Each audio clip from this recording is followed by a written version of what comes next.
Welcome to W5. While the medical community's response to the swine flu virus has been controversial, there can be no doubt that the threat to public health has been taken seriously. Well, the same can't be said for another disease, this one caused by tick bites. Now, in a country like ours with vast stretches of wilderness, you might think that an illness that can be caught in the outdoors would be a priority for doctors to diagnose.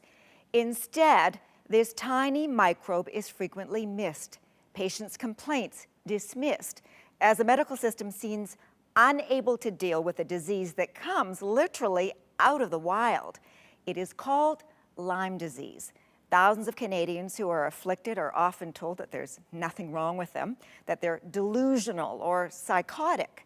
Here is Paula Todd. It's a perfect fall weekend in Victoria, BC. Like many around here, 16-year-old Nicole Bottles is ferrying across the Juan de Fuca Strait for a couple of days in Seattle. But Nicole isn't on a pleasure trip. Why did we have to leave Canada to go to see a doctor in the United States? Because they know what they're doing, I guess. And those in Canada? Definitely don't. Nicole's symptoms are bizarre. The most troubling, she can't remember anything for longer than a few minutes. So who am I? Oh, you're asking me? I have no idea. You have no idea who I am? Well, I expect you're with those guys. Those guys are a W5 crew who've been with her all day. But every time we leave the room, she forgets we ever met. If I told you that we spent a large part of today together, would you know that? No, but it wouldn't surprise me. Your servant is your servant, madam. A couple of years ago, Nicole's memory was so strong, she could play a lead in Shakespeare's Twelfth Night. I swear by my youth, I have one heart, one bosom. But it wasn't long after returning from that theater camp in the woods that Nicole's health took a nosedive. It's painful remembering how much I forget, I guess. Like, I can tell a lot of time has passed, but obviously there's nothing to fill that space. Give me a sense of how you can tell time has passed. Well, I've grown. I can tell that just by sitting. Gained weight. It's the wrong season. I'm wearing new clothes, different styles. How do you react to that? Well, thank goodness I'm such a relaxed person, but it's sort of like a little mental freak out. A freak out for Nicole, but for her mom, Chris Powell, unending heartbreak.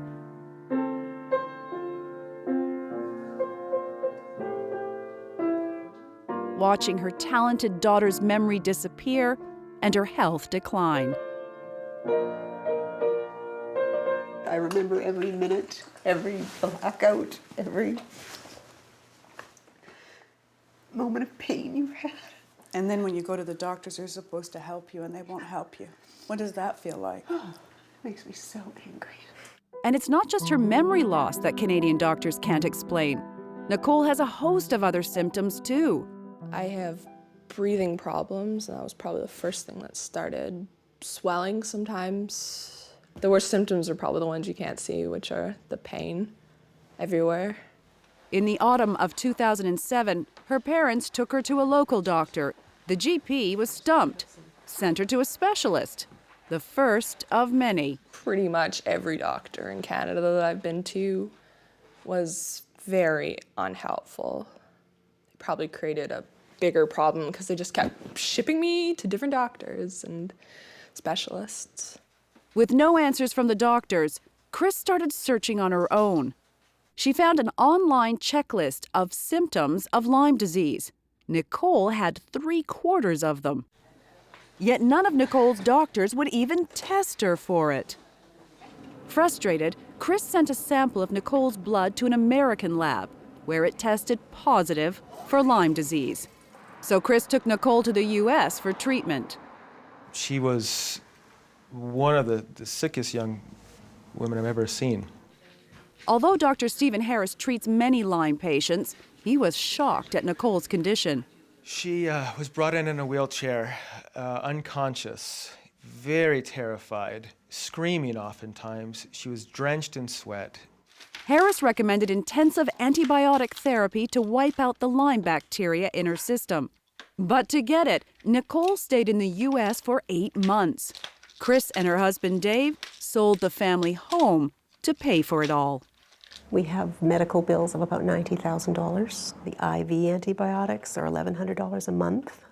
There's pain meds, there's sleep meds, there's thyroid medicine, doctor's visits. Enormous expense and strange symptoms. That's what can happen when Lyme disease isn't diagnosed and treated early. You get the Lyme bacteria from a tick bite. The first symptom is often a rash. But if the bacteria move out of your skin and into your bloodstream, it's bad news.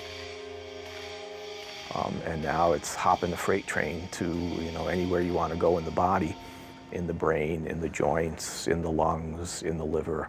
University of Calgary researcher George Chaconis has studied the bacteria that causes Lyme for 10 years. This organism is like a strange visitor from another planet. The bacteria's secret weapon is the corkscrew shape.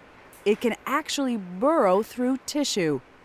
And just when your immune system figures out how to fight it, Lyme simply changes its coat. It's in a perpetual masquerade party, and each time you can now start recognizing it, it puts on a new disguise and escapes your immune system yet once again. The symptoms you get depend on where the bacteria winds up. If it gets into the joints, you can end up with arthritis. If it gets into the heart, you can get carditis. When it gets into the brain and causes a wide variety of neurological problems, some of which look like MS or ALS. With so many confusing symptoms that look like so many other diseases, Canadian doctors often miss Lyme. In fact, every year, little more than 100 Canadians are diagnosed with Lyme, while in the U.S., in the states that border Canada, that number is closer to 15,000 a year.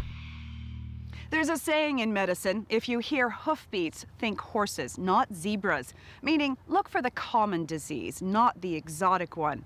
The idea that Lyme in Canada is a medical zebra means that many doctors here won't even consider it a possibility. Even worse, when confronted with symptoms that don't make sense to them, many are likely to turn to what they think is the next likely scenario. Their patient is crazy. I was warned by another friend of mine that the longer you go without a diagnosis, the more likely they are to say it's got to be psychiatric. In fact, that's exactly what happened to Janet and Felix Sperling's son, Ed. They investigated dozens of different things, like Parkinson's and MS, Huntington's, but then there were all the psychiatric diagnoses, including Tourette's, OCD, and autism. It was the fall of 2004 when Ed, a healthy teenager, came down with what seemed like the flu. Until his symptoms grew more and more bizarre. He started to twitch, and he lost the ability to read and tell time. Come on, Ed. Most frightening of all, Ed's brain locked up. Ed. Often in the middle of doing something as simple as pulling a sled. Ed. We basically quit counting at 40 doctors that had in some way pronounced an opinion on what was happening with Ed. With no apparent medical explanation, his doctors hatched a new theory. What was making Ed so sick was his mother. Somehow it's a mental illness, and it's a Munchausen by proxy. Munchausen syndrome by proxy is a rare mental illness in which a parent injures or poisons their own child to get attention. Suddenly, the Sperlings found themselves not only coping with a profoundly sick teenager, but suspected by his doctors of causing his illness. Okay, come on. Maybe there's some social dysfunction in the family. Maybe we had beaten the child and given him brain damage or something. All the while, the Sperlings kept researching, looking for the cause of Ed's symptoms on their own. We were just frantic. Our son was getting closer and closer to death. The Sperlings did have one advantage: years of scientific training. Their specialty? Insects and ticks. When they suggested to Ed's doctors they thought he might have Lyme disease from a tick bite, they were told that's impossible. There is no Lyme disease in Alberta. But there are crazy people. The doctors sent Ed to a psychiatric hospital. And I think partly because the doctors are frustrated. They want a quick answer. They're not getting a quick answer. So it's easier to sort of throw you into the trash can of psychiatric diagnoses. The next year was a tug of war. The Sperlings presenting evidence supporting their Lyme disease theory, the doctors sending Ed again and again to psychiatrists. One doctor finally, reluctantly, agreed to test their Lyme disease theory, treating Ed with a trial course of antibiotics. But when Ed didn't immediately improve, he wound up in the lockdown ward again. And we said, that's okay, you do what you want as long as you give him the antibiotic. It took time, nearly a year, but eventually the antibiotics did the trick. Today, Ed's an engineering student at the University of Alberta, healthy now, but he lost 3 years. I guess it would be like a part of my life that I really did nothing. And don't really remember that much of. So in a way, it would be like a gap. Where would he be if his parents didn't have resources, connections, or scientific training? Felix and Janet don't wonder. They know. I don't think Ed would be with us anymore. If he wasn't outright dead, he'd be in a nursing home. We couldn't carry on the way we were carrying on. Unlike Ed, Nicole hasn't bounced all the way back, but she is stronger. Her mother credits her progress to the medical care she received in the United States after Canadian doctors failed to diagnose and treat her for Lyme disease at home. Can she be cured, do you think? I don't know. She has memory loss, profound memory loss. She's still in quite a bit of pain. She still has blackouts. I don't know if she's going to be cured. I don't know if she's going to relapse. I expect that she will be a lot better than she is now.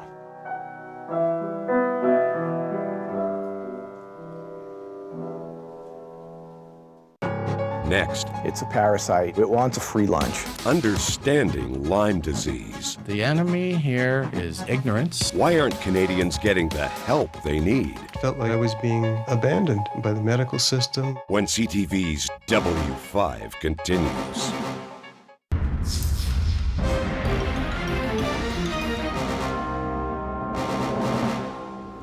Lyme disease sufferers say they're not only sick, they're sick and tired of not being believed. In September, they staged protests across the country. They're angry, they say, about paying a fortune for treatment in the U.S. after Canadian doctors have misdiagnosed them with everything else. Tonsillitis, Parkinson's, Crohn's disease, meningitis, epilepsy, MS, arthritis, fibromyalgia, panic disorder, mono. They believe that if Canadian health agencies had taken Lyme seriously, their disease would have been caught early enough to be cured. The enemy here is ignorance, it's arrogance. Jim Wilson founded CanLyme, the Canadian Lyme Disease Foundation, after battling Lyme himself. He says he's seen hundreds of Canadians driven to desperation by woefully uninformed doctors. The person knows they're sick, but they can't get the medical system to find it. They're desperate to get the help, so they're going to go back for visit after visit after visit, test after test after test, and it's costing our system, our medical system, enormous amounts of money. The worst part? Catch Lyme early and it's curable with antibiotics that cost a little more than $100. Miss that window and the toll can be incalculable. David Leggett was a healthy, active family man with 2 daughters, married to Christine, his college sweetheart. In the summer of 2004, he was about to start his second year as a Toronto high school principal. I was on a camping trip with the family. We were out hiking, and then one day I couldn't hike anymore. My knee ballooned up. I felt really, really strange. I had no energy, and it was quite scary. I didn't know what was going on. That was July. By October, Leggett's brain was so foggy he couldn't do his job or even follow a simple conversation. Christine is a nurse. The Leggetts did their homework. David asked his doctor about Lyme. He said, we don't have that problem in Ontario. And even if it did occur, it's elsewhere and it's very, very rare here, so it's not something that I know anything about. David was sent to see a specialist. The specialty? Psychiatry. So the psychiatrist just said, well, I don't know what we're going to call this. Let's say it's something that your brain makes up. Doctors thought David was delusional because, as far as they knew, it was nearly impossible to catch Lyme disease in Ontario. Provincial health officials reported only 7 people caught Lyme in the whole province that year. Yet, just across the border in New York State that same year, more than 5,000 cases were diagnosed. The ticks don't carry passports. They don't stop at the border. So to think that we don't have Lyme disease in Canada, I think is not realistic. How do they get here? Well, to an American tick, a migrating bird is an express flight to Canada. It's estimated that tens, possibly hundreds of millions of ticks hitch rides north every year. Once here, it's no big trick for them to climb up a shrub or a blade of grass and hop onto a passing human. Can Lyme estimates that hundreds or even thousands of Canadians catch Lyme disease every year. We're missing a lot of it. We're not looking for it. And we need to really make physicians aware that this is a problem that they should be considering. When they do consider it, Canadian doctors rely on tests to confirm their suspicions. But the test we use here for Lyme is notoriously unreliable, especially in the first few weeks when treatment would most likely cure it. If the test is negative, it doesn't necessarily mean you do not have Lyme disease. Cape Breton doctor Ben Boucher sees a steady stream of patients whose Lyme has been missed by other physicians. 95% of the patients I see with Lyme disease are from out of my practice area. Boucher finds that many of his patients test positive on one test, but not on another. The solution, he says? Stop relying on flawed tests. A previously healthy individual suddenly gets a flu-like illness. And that may be enough to say we should treat this person as having possible Lyme disease and prevent it from developing further. If you don't have an official diagnosis of Lyme disease in Canada, confirmed by our present testing, you are not going to get treated in Canada. In 99% of the cases, you're going to have to leave our country. For Lyme patients who protested in Toronto and across the country, getting Canada's medical authorities to listen to them has been nearly impossible. Some were saying a few years back, it doesn't exist in Canada, it's a Northeast state thing. Ontario's Associate Chief Medical Officer, Dr. David Williams, admits doctors have been slow to realize that Lyme is a problem. We've said it is in Ontario. We've been pushing our Canadian partners to say, this is something in Canada we have to be aware of. But only in certain areas in Canada. Because we have it now, and we have documented it. And now Nova Scotia has some, and now BC has some. But what about raising the alarm about Lyme disease? Not a priority. Do you have an obligation to provide that information to doctors? If a doctor calls up and asks for it, we have an obligation to say, here's our number of cases we've had. So you provide information, for example, about Lyme disease if a doctor requests it, but not generally? And we send out reports and newsletters and stuff. They may choose to read it, they may not choose to read it. We can only try. David Leggett's doctors didn't take seriously his suspicion that he'd caught Lyme, even as he got sicker and sicker and sicker. It felt like one by one, all of the supports in society that are supposed to be there were being taken away, that I was being, incrementally abandoned. At first, antibiotics helped David, but his liver can't tolerate them anymore. So his wife and daughters try their best to improve his condition with healthy food.